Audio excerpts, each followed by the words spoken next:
तुम्हारे वश में हो जाएंगी। ब्राह्मण हवन, यज्ञ और सेवा पूजा करेंगे तो उस प्रसंग संबंध से देवता भी सहज ही वश में हो जाएंगी। मैं एक और पहचान तुमको बताए देता हूँ कि मैं इस रूप में कभी न आऊंगा।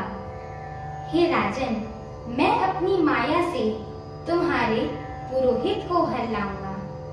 तब के बल से उसे अपने समान बनाकर 1 वर्ष तक यहाँ रखूंगा।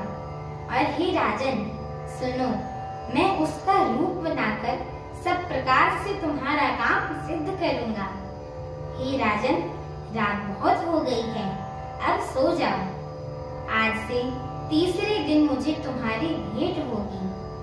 तब के बल से मैं घोड़े सहित तुमको सोते में ही घर पहुंचा दूंगा।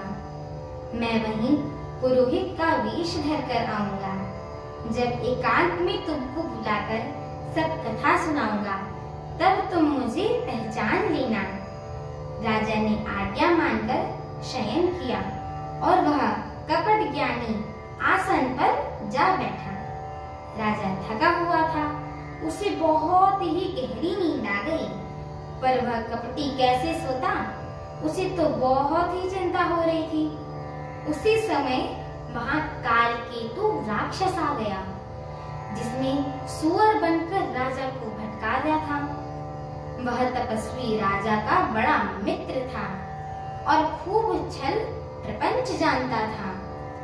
उसके 100 पुत्र एवं 10 भाई थे, जो बड़े ही दुष्ट थे, किसी से न जीते जाने वाले थे और देवताओं को अत्यंत दुख देने वाले थे।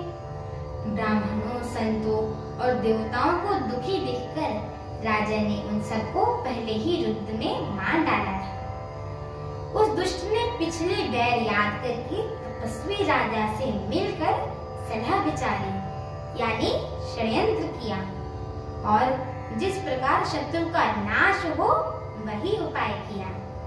भावी वश राजा प्रताप भानु ने कुछ भी नहीं समझ सका।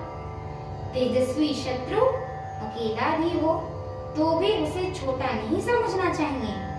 जिसका सिर मात्र बचा था, वह राहु आज तक सूर्य चंद्रमा को दुख देता है। हमारी आगे की श्री राम कथा को सुनने के लिए हमारे चैनल को लाइक, शेयर, सब्सक्राइब एवं कमेंट अवश्य करें। बोलिए सियावर रामचंद्र की जय हो, माता जानकी की।